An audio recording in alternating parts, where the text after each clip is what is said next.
Assalamualaikum warahmatullahi wabarakatuh. Izin memperkenalkan terlebih dahulu ya Pak.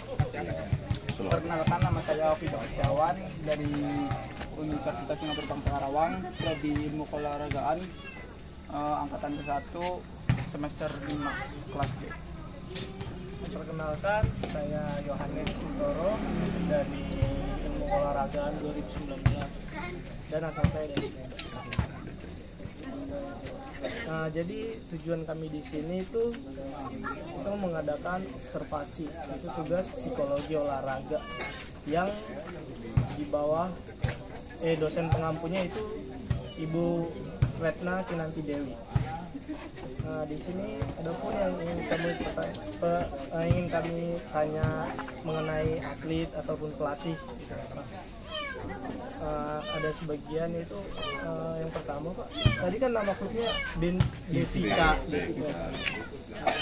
terus cabang olahraganya bola voli. Kalau untuk tahun berdirinya dari tahun berapa ya? Devika ini sebenarnya baru 2001 ini, masuk 2021. Sebelumnya memang ada, cuma bukan Devika karena pandemi 2 tahun stop, tidak latihan. 2019 jalan, cuma bukan Devika waktu itu, karena kebanyakan atlet udah pada SMA full day sekolahnya. Kita belum punya lampu, jadi latihan terkendala. Sekolah pulang setengah 6, mau latihan nggak bisa, mulai bubar, tambah pandemi 2 tahun. Akhirnya lah kita beneran ada lapang ini kita bikin, ada lampu juga, makanya kita bikin baru bulan Juli kemarin. Jadi kita rekrutin. Kalau lampu ini dari pemerintah tempat? Bukan, ini semua pribadi dari klub, dan ada donatur lah, pemilik lapang ini. Ini ada pemiliknya, kita hanya bergerak kegiatan di sini. Jumlah pelatihnya total tadi ada 6 ya Pak? Ada 6. Kalau untuk kategori pelatihnya lisensi sementara ini di sini baru ada 1 yang lisensi, ya saya sendiri. Hanya kita rekrutin yang benernya di mantan pemain, makanya kita rekrut dulu. Nanti kedepannya kita juga para pelatih ini kita akan usahakan untuk berlisensi. Saya sendiri alhamdulillah sudah baru nyampe nasional C. Ini Bapak udah pernah ikut kejuaraan belum? Kalau dulu dari zaman sekolah saya udah di Karawang juga, tahun berapa itu saya sempat tergabung di Garuda Karawang waktu masih bujangan. Makanya terus istilahnya pensiun bermain ya lari ke pelatih. Banyak ini kalau di volley. Kalau usia pelatih kalau saya sendiri sudah setengah banyak, sudah 50 tahun. Bapak sendiri 40 dan masih muda. Ini 34, ada lagi yang muda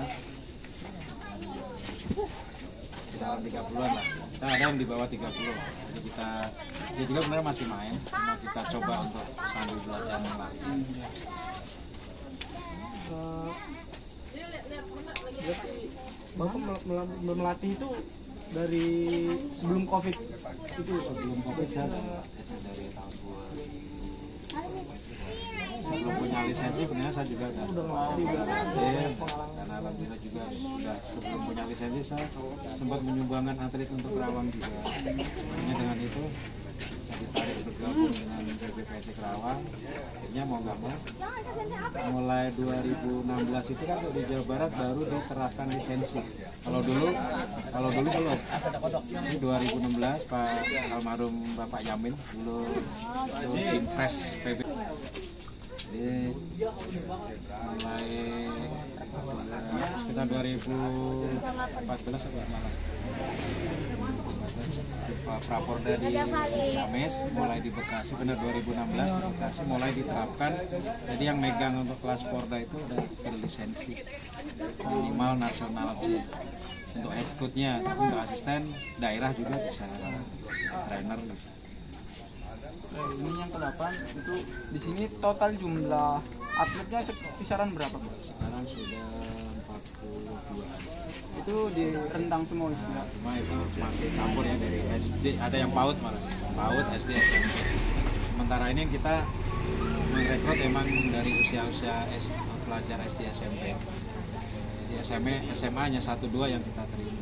Kita ngelihat kelahiran, karena untuk Poli ini kan juga termasuk olahraga prestasi, ada kelompok usia. Jadi kalau kita kelompoknya lewat, nanti kan tujuan ke prestasi kayak ininya kan udah lewat.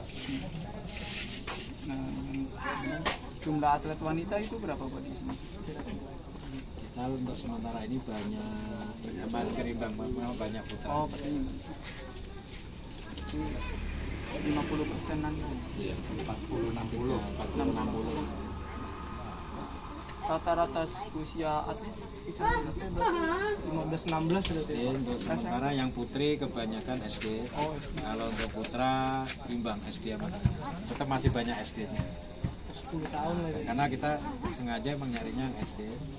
Jadi SD kelahiran 2011, 2010, 2009, kelas 6 atau 2009. Jadi kita biar nanti di SMP itu udah siap untuk ajang kelas SMP udah siap. Porda. Ya, biasanya ada kalau di Kerawang itu ada MKKS namanya MKKS.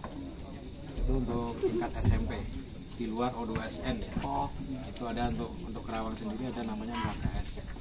MKKS itu menuju ke O2SN. Tapi untuk sementara ini tahun kemarin COVID itu kan O2SN ditiadakan.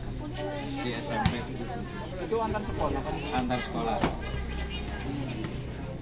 Ya, itulah keuntungan sekolah. Ini langsung ke permasalahan, langsung ke atlet apa tentang psikologi ini. Permasalahan dalam klub yang paling sering terjadi yang berhubungan dengan psikis atlet itu apa? Sudut pandang pelatih terhadap atlet. Sementara ini kan karena kita latih kan dari anak-anak, dari disitulah kita kan dibikin, terutama untuk PAUD ya, bikin senang, bagaimana anak ini bersenang dulu dengan olahraga, terutama bola voli. Nah, untuk yang ke atasnya juga punya karakter berbeda-beda. Disinilah sebenarnya kerja keras pelatih kalau dari nol itu. Nah, sama-sama SD taruhlah kelas 3 itu punya karakter masing-masing. Kadang ada yang masih kolokan, ada yang masih ini, ada yang udah ini.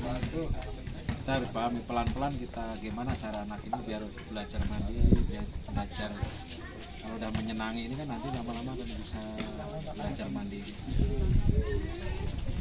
Kalau dari atlet sendiri ada yang mau jawab? Sama ayo yang Dari SMP dulu. kayak terkendala untuk menjadi atletnya apa gitu selama latihan atau selama pertandingan, kendala-kendalanya. Selama latihan di sini apa yang mau kendala kamu? Mungkin jaraknya atau warga sekolah karena sekolah. Bikin malesnya gitu, bikin malesnya. Kayak keganggu waktu sekolah. Nggak ganggu sih. Bentrok ya. Penting bisa bagi waktunya aja sih. Kalau lagi tanding nggak ada ya? Kayak cedera gitu. Belum ada ya. SD kelas 6 2009 ya kamu ya? Kita ini kita mau target ke center. Juga SMP kelas 3 2007. Untuk poster sih udah lumayan. Nah, karena kita juga mewah dari nol ya kita mulai.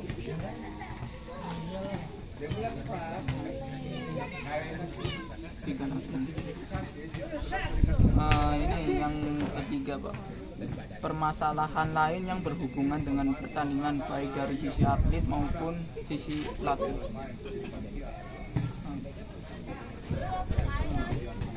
Permasalahan lain yang berhubungan dengan pertandingan.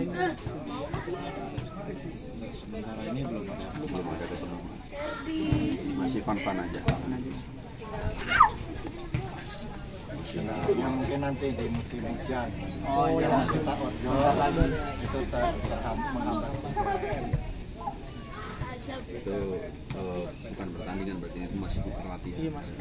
Kalau misalkan pertandingan untuk usia dini kita lagi mempersiapkan karena BVK terbentuk belum lama, makanya atlet-atlet yang ada di sini kita matengin latihan benar-benar serius untuk menjemput acara-acara event-event di kemudian hari.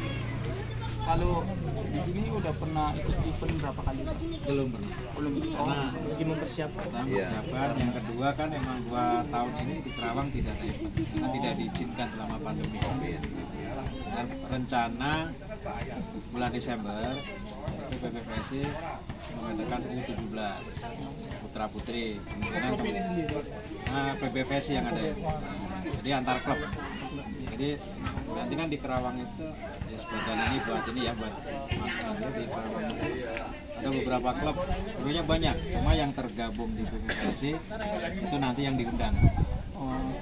Jadi banyak klub cuma belum tergabung di PBVSI. Jadi yang mengikuti kejuaraan antar klub di Kerawang itu harus sudah punya SK dari PBVSI.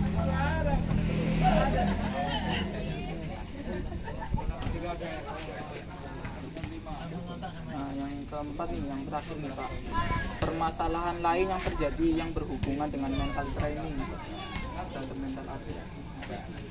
Sementara ini karena kita dari nol ya, misal anak kan masih nol juga, jadi sama-sama satu SMP itu ada yang sudah mentalnya bagus, ada yang masih nol. Jadi kita walaupun dia setaraf, kadang kita bedakan, terutama mengenalkan bola-bola keras. Kalau mentalnya yang belum ini kan kita takut down atau apa, seperti tadi kita bikin fun dulu. Tapi kalau yang udah mentalnya bagus, kita lanjutkan dengan mental itu sendiri, kita tambah biar mentalnya semakin kuat, biar mental berlatihnya.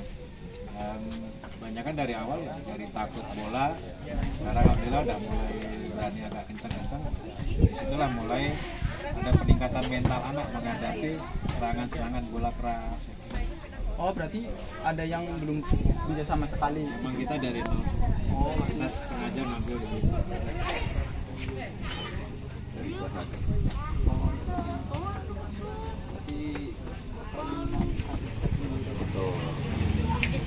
Ada paksa kali. Orang tua bahkan ada menitipkan. Sengaja kita emang mulai dari SD SMP. Karena kita ke depan jauhnya itu biar ada waktu kesempatan berlatih. Kita yang SD di SMP dan bisa, yang SMP nanti siap bertempur di SMA. Ini latihan dari jam berapa? Kita latihan dari jam 4 sampai jam 6 jadwal normalnya. Cuma kalau seminggu sekali karena anak-anak kita tambahin.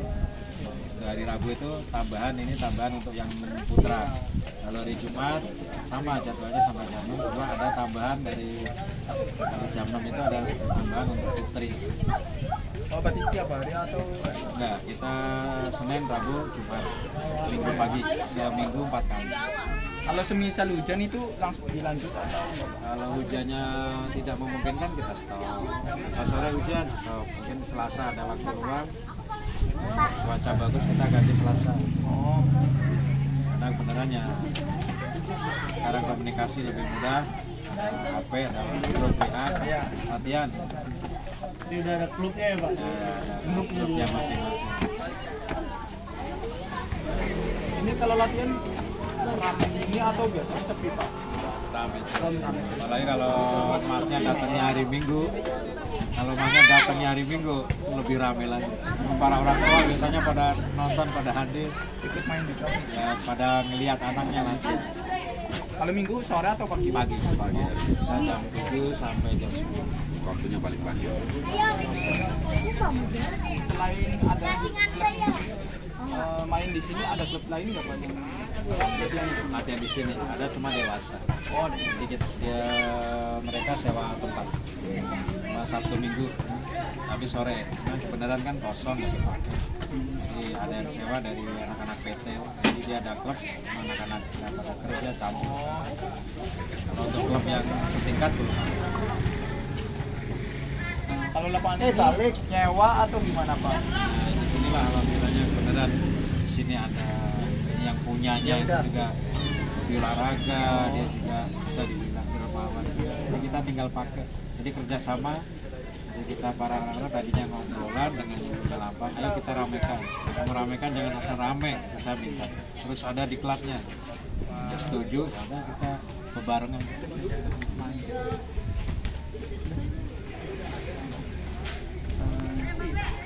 Cukup sekian Pak, terima kasih atas wawancaranya.